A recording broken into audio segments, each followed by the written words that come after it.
Market में success पाने के लिए आपको हमेशा प्रतिबद्ध रहने की आवश्यकता होती है और उसके लिए कुछ खास नॉलेज की ज़रूरत पड़ती है। उस नॉलेज के बिना आप कभी भी मार्केट में सही एंट्री और एग्ज़िट कर ही नहीं सकते।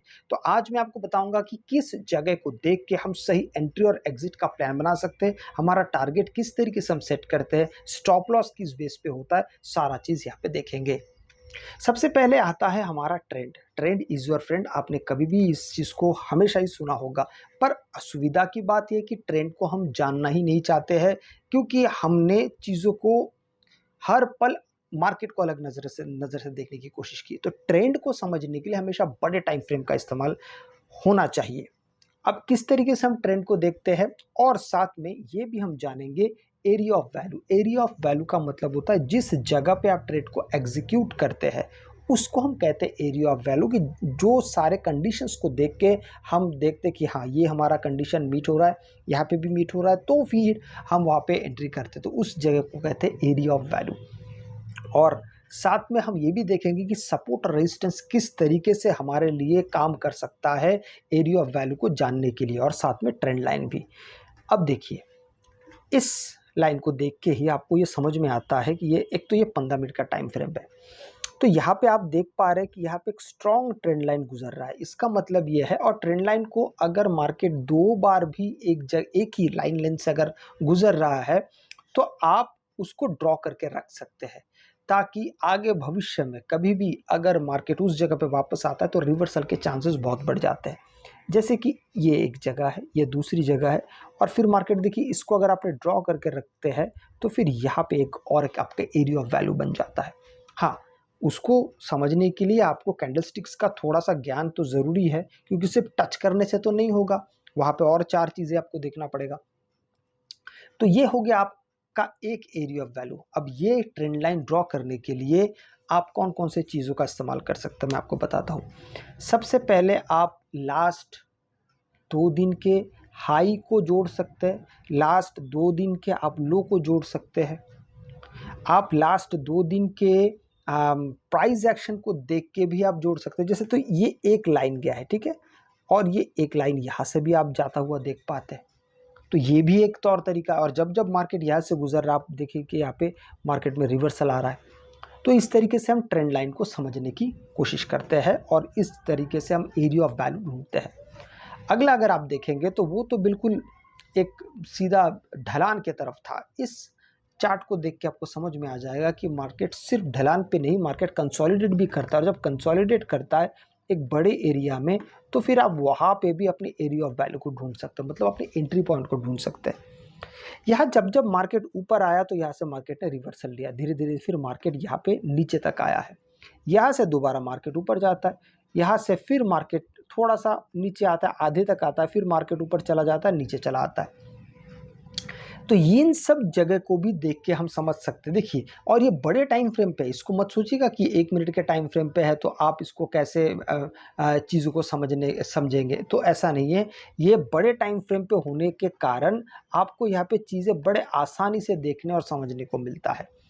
अभी बड़ा टाइम फ्रेम की जो मैं बात कर रहा हूँ, तो कितना बड़ा होना चाहिए? देखिए, आप अगर 5 मिनट टाइम फ्रेम को भी अगर मान के चलते हैं ना, तो भी वो काफ़ी होगा। और ट्रेंड को समझने के लिए बेहतर है कि 15 मिनट और आधे घंटे के टाइम फ्रेम को आप, सबसे बेहतर तो 15 मिनट के टाइम फ्रेम को अगर आप देखते हैं, 15 मिनट टाइम फ्रेम को देखना है, ट्रेड एग्जीक्यूट करते वक्त 5 मिनट टाइम फ्रेम पे आप आ जाइए। तो इससे आपको मार्केट को देखने समझने की जो ताकत है ना, वो नेक्स्ट लेवल की हो जाती है। इस बात को बिल्कुल आप मत भूलिएगा। तो अब एरिया ऑफ वैल्यू इस तरीके से ढूंढते हैं। सबसे पहले हमने क्या किया कि मान लीजिए मार्केट ने यहाँ पे हाई लगाया, फिर मार्केट ने यहाँ पे लो लगाया। इस चीज़ को समझने के लिए मैं बस अब समझाने की कोशिश कर रहा हूँ। फिर थोड़ी देर बाद फिर मार्केट यहाँ तक आता है। अब यहाँ तक जब आता है तो मैंने आपको थोड़ी देर पहले एक बात कही थी कि हमको किसी ट्रेंड लाइन को ड्रॉ करने के लिए, या हॉरिजॉन्टल लाइन को या वर्टिकल लाइन को, वर्टिकल लाइन तो नहीं होता इसमें, हॉरिजॉन्टल लाइन होता है, तो हॉरिजॉन्टल लाइन को ड्रॉ करने के लिए हमें सबसे पहले 2 पॉइंट अगर मिल रहा है, एक ही लाइन पे आ रहा है, तो उसको आप ड्रॉ कर दीजिए, ताकि आपका एक काम हो जाए। दूसरा, अब यहाँ से आप अगर देखते हैं तो ये ऐसे भी जुड़ सकता है, ये भी एक बात है। मान लीजिए ये एक ये ऊपर से नीचे आ रहा है, फिर यहाँ पे और एक पॉइंट नीचे आया, फिर यहाँ से ऊपर चला गया, तो आप इस पॉइंट को भी जोड़ के रख सकते हैं। एक बात हो गया। अब एक पॉइंट, ये 2 पॉइंट, फिर ऊपर गया, फिर ये तीसरा पॉइंट, ये ऊपर गया। अब ये तीनों को आप जोड़ सकते हैं, इस तीनों को इस तरीके से जोड़ दीजिए, ये भी एक बन गया है। हम सिर्फ पिवट पॉइंट को देख रहे हैं, कहीं पे भी नहीं, हम कहीं पे भी हम डॉट को ज्वाइन नहीं करने वाले हैं।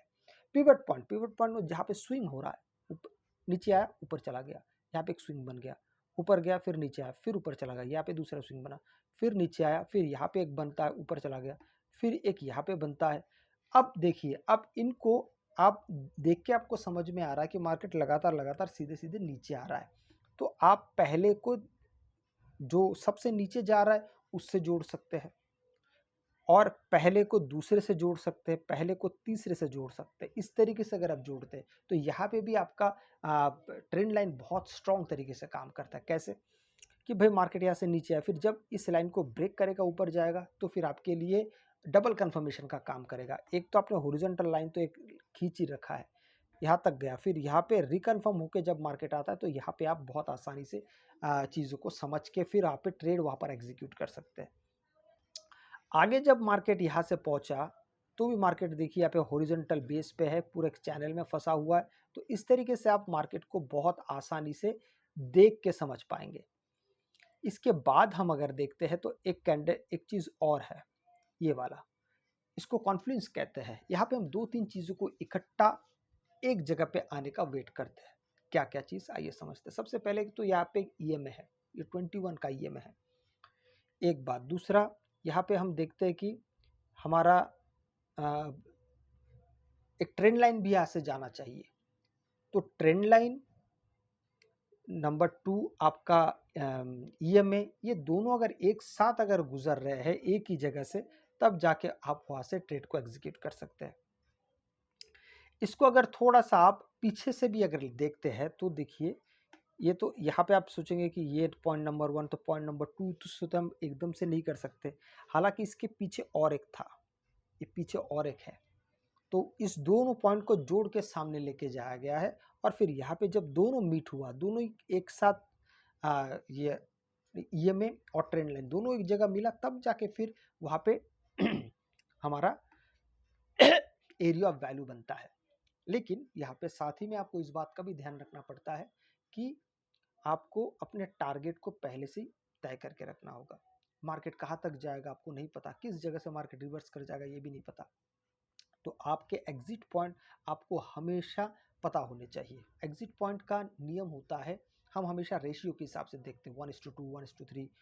लोग इससे भी ज़्यादा जाते, पर बहुत ज़्यादा जाना सही कभी नहीं होता है। आप पहले 1:2 से काम शुरू कर सकते हैं, तो ही वो बहुत बढ़िया आपके लिए सही रहेगा। अगर आपको वीडियो अच्छा लगे तो लाइक शेयर सब्सक्राइब जरूर कीजिएगा। आपसे मैं अगली वीडियो मिलता हूँ, तब तक के लिए जय हिंद।